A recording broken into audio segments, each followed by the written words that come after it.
What's going on, guys? This is Empty Box, and today we're going to be doing something a little bit differently. I'm going to be building my setup for the Open Series in less than 15 minutes, ideally. To do this, we're going to start with the baseline fixed series setup, and we're going to make a few educated guesses, and we're honestly going to get a setup that will pretty much do me just fine, because this is the way I've built every single setup that I've run this season, and I've done pretty well for myself. You know, I've challenged for a couple of podiums in the Prototype GT Open Series and the big race, the big strength of field races, which for a guy like me, that's pretty dang impressive. That's not because I'm using some sort of magical setup. In fact, part 2 of this series is I'm going to take the fixed setup, the original baseline fixed setup, my setup that I end up coming up with here in this little 15-minute video, and then the setup posted by the guy who is really freaking fast in this car. He's one of the front runners. He's already posted his setup. And we'll see what kind of lap times we get. I have a feeling they will be very, very, very close. In fact, probably close enough that you could say it's just driver error.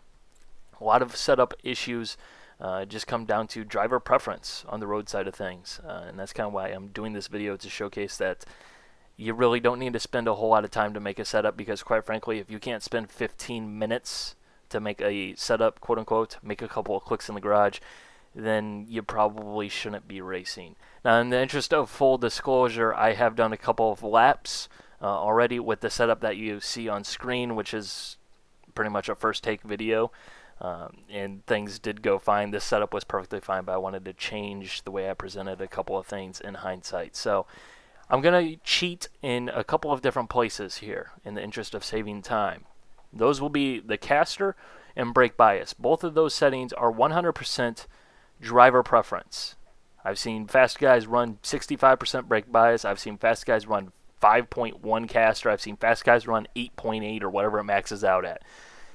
Brake bias, you know, just kind of controls the braking and how much braking you got to go into the front. Caster kind of affects the force feedback and gives you a different kind of steering feel. So we're going to start the timer right there. We're going 15 minutes on the clock. So 61% brake bias, 7 degrees of caster. We're going to go to iRacing setups, Zolder fixed.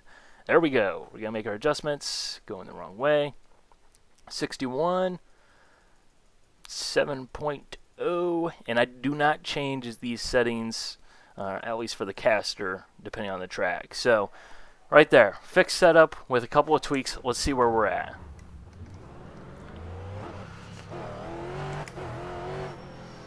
Now, I've yet to log a lap that I've really been happy with. This is my first time at this track in this car, so I'm still kind of working my way around because it's still really early, and hopefully I didn't get a pit exit violation there, but if we do, so be it. And what I'm looking for right now is just kind of paying attention to what the car is doing. And we don't need to worry about that, really. You know, is the car understeering? Is it oversteering? What's going on? These are not difficult things. You do not need to be a rocket scientist to notice, you know, what is going on. In the center top of your screen, you'll see the relative timing to the setup I was running previously.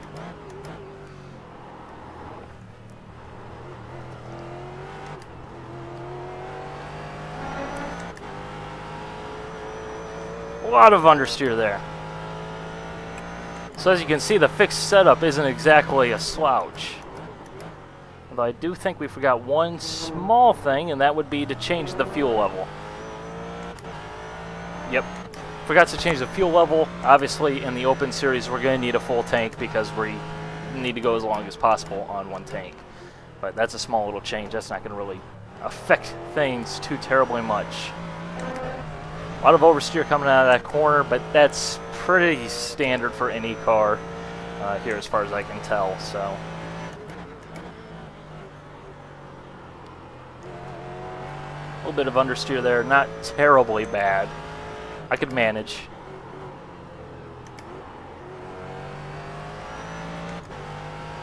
So again, a little bit more understeer. The fixed setups are always, you know, pretty safe. You know, they are not slow by any means. You will definitely do very well with a fixed setup in the Open Series, but for my personal preferences, I like a little bit more oversteer. I like the car to be a little bit more pointy.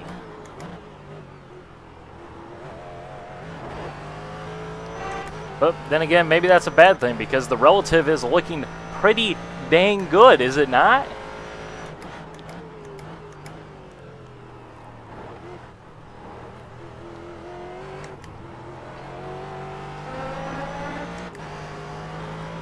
This is definitely a very drivable setup. If I decided to hop in the Open Series, I feel like, you know, I would have no problems keeping this puppy on track and, you know, performing pretty well. You know, I'm going to get a lot more out of my driving than I am out of the setup. So we're going to go ahead and hit pit road. That way I don't get disqualified, and I'm actually going to use this opportunity to practice my pit entry. Because obviously in the Open Series we will need to make a pit stop. So, okay, we got just a little bit of understeer, but nothing major. And you know what? I'm going to go ahead and cheat and actually go ahead and switch that to scenic cam. That way you don't have to hear the engine and me talking at the same time. So first things first, fuel level. Let's go ahead and adjust that, apply that. Okay. Now we're going to make a lot of changes all at the same time, and we're 4 minutes in right now if you're paying attention to the clock. We're going to make a lot of different adjustments all at the same time. A lot of people say you should only do one thing at a time. That is 100% the technically correct way that you should be doing things. However, it isn't the way you need to do things. It kind of makes sense when you start doing things, and my casters drop down 1 degree for whatever reason. Let's go ahead and fix that. Okay, that's just kind of bugging me. But I'm going to go ahead, instead of just doing these things from memory, I'm going to go ahead and actually read through the tooltips as required. We're looking to balance out a little bit of an understeer issue, nothing major. So let's go ahead and start here at the top. Anti-roll bar. Larger front anti-roll bar diameter equals stiffer bar, more understeer. 0 is stiffest setting, 5 the softest setting. Interesting. I actually I had those backwards the entire time. So we're going to go ahead and make that a...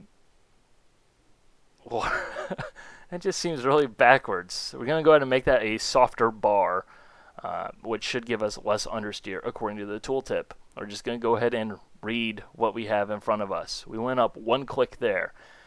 Bump stops, probably don't need to worry about too terribly much because we're already starting with the fixed setups. The fixed setups are, you know, pretty good suspension-wise, nothing really too terribly major. It's going to come down to a lot of driver preference and what do you feel like. But I don't think that front roll bar is going to take care of all of our understeer issues. So let's go ahead and look at bump.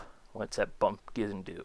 Control how stiff the shock damper, depending on what portion of the world you live in, is while being compressed. Can alter car handling in transient maneuvers, lifting or pressing the throttle, pressing or releasing the brake, rolling into or out of a turn. More front bump stiffness equals tighter under braking and turn in. More rear bump stiffness, tighter under acceleration. So I think we can gain a little bit of freeness, a little bit of oversteer by changing the setting here. It looks like more front bump stiffness, tighter under braking and turn in. Logically, less front bump stiffness should make the car free under braking and turn in. Okay, we go ahead and adjust those symmetrically because we're on a road course that has a balanced mix of left and right hand corners. Obviously, you don't want to have one side of the car really stiff and one side of the car really soft because then your car handling would be really weird. Okay, rebound. How stiff the shock damper is while rebounding or expanding, decompressing, in other words. Can alter handling in transient maneuvers, lifting or pressing the throttle, pressing or releasing the brake, rolling into or out of a turn. More front rebound stiffness, tighter under acceleration, more rear rebound stiffness, tighter under braking and turn in. Well, we just made an adjustment for braking to make it a little bit more loose under braking, so we're not going to touch the rear bound stiffness, rebound stiffness. Say rear rebound stiffness 10 times fast, I dare you. But yeah, okay, let's go ahead and take 2 more clicks out. You know, the purists out there will say, yeah, you only adjust in 1 click and then you test it, but that takes forever, and that's not what we're trying to do. We're trying to do this fast. You know, we're trying to get a setup pretty decent here. Obviously, we already kind of read the tooltips for the rear springs and everything. In terms of springs, how stiff the spring is to get the same ride heights after a spring change, the spring perch must be adjusted. It controls your ride height. Stiffer springs control the chassis attitude better. Less roll pitch change, which is good for aerodynamics and camber control, but mechanical grip is often better with softer springs. That said, I'm going to run one click up. This will make the car stiffer. It'll make the car more flat, basically, you know, in terms of like body roll. It will also make it less compliant over the bumps, such as the curbing in that middle chicane. But we don't need to touch the dampers. They're pretty good there, and we went one click up all the way around on the springs just to kind of balance things out. The fuel level, 23.8 full tank, good to go. Rear roll bar, let's leave that alone for now. Wing setting. Wing setting, higher wing angle means more total downforce, more grip. With aerodynamic balance shift rearward understeer as well as more drag. Less angle, less total downforce with aero balance shift forward oversteer as well as less drag. Now in that sweeper, going down the middle straightaway with the chicane with the really big curbing, I noticed that the car had a little bit of understeer. So, you know, we're in an area where downforce is starting to take effect. So let's go ahead and turn that down 2 degrees and see what that gets us. That should hopefully make the car a little bit more free. And yeah, we should be good to go. And just a quick time check here. We're at 9 minutes. Now let's see what this gets us.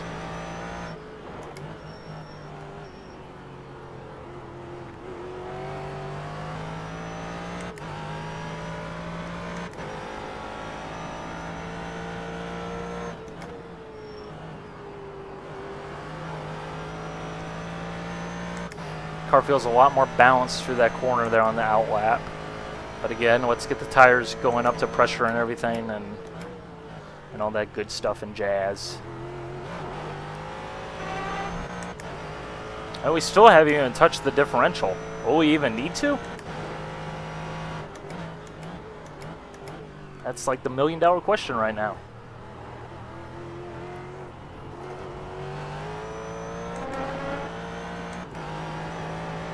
There's another corner I was struggling with the fixed setup. Seemed to go through there a little bit better.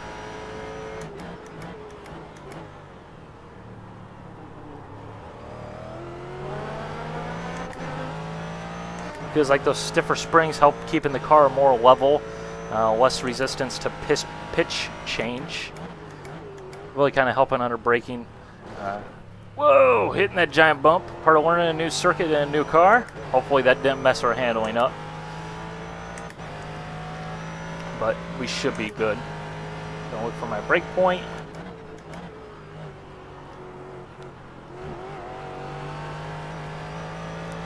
Chuck it on in.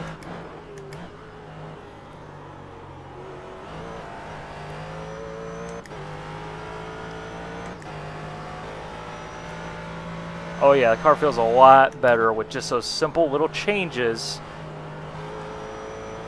to help dial out that little bit of understeer, but at the same time we haven't gone completely overboard. This is a setup that I feel very comfortable with. In fact, I feel much more comfortable with it than the setup I did the first time around, where I was a little bit more aggressive. But, you know, hey, live and learn.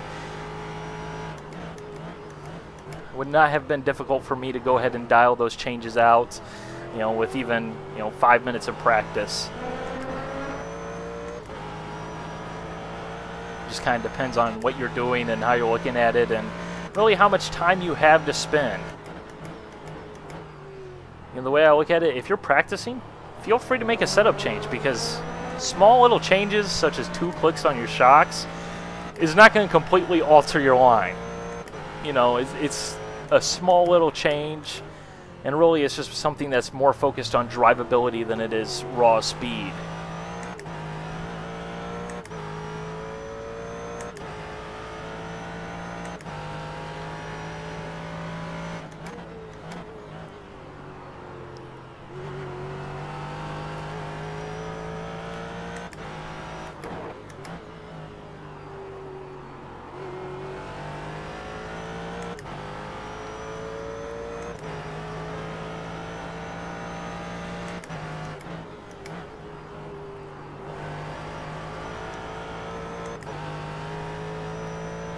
Definitely pulling out a huge margin there through that corner.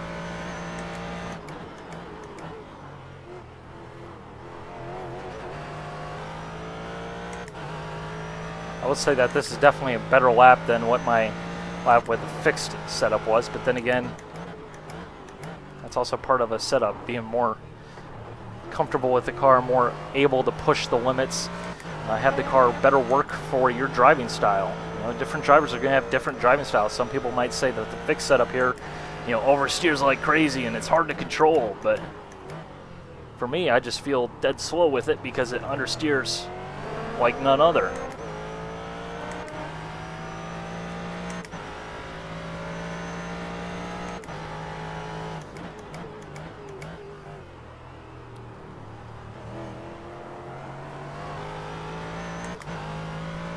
I'd say that's a lap time I can be pretty happy with. Obviously, we went much faster than we did with the fixed setup.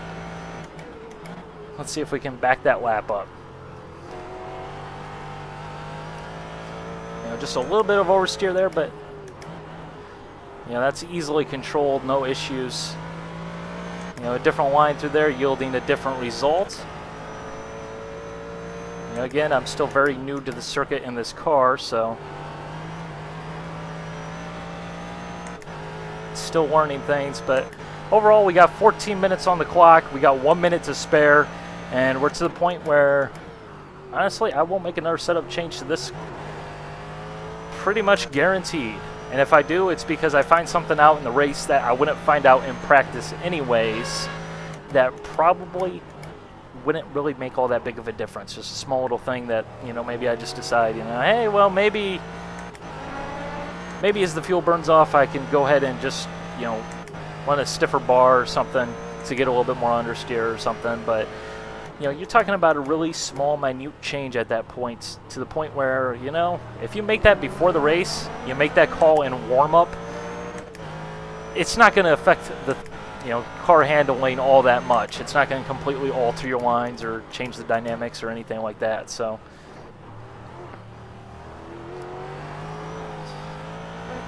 there's that chicane being a little bit tricky. We did botch that chicane, but overall the lap time was very, very similar. Car still feels very stable. Honestly, guys, I'm happy with this. Understeer, dialed out. Car feels exactly the way I want it to feel. You got that caster change on there, which for me is a big change. You know, again, that's purely driver preference once again, so go ahead and toy around with that. You will need to take longer than 15 minutes to figure that out if, you know, you choose to change it at all. Some people won't. So that's that, and well, hey, we managed to go faster than a guy driving a C6R around here, so it can't be all that bad. Okay, in the next section, we will go ahead and take a look at the 3 different setups: the fixed, the setup that I came up with here within this 15 minutes. We already got our lap time for that, as well as the setup posted by the really uber fast guy. We're going to see how big of a time differential we are looking at. Do setups really make that big of a difference, or is it all in your head? You think about it over and over again. Yeah, that was very random. Anyways, see you guys in the next portion of this episode. Aight, bye.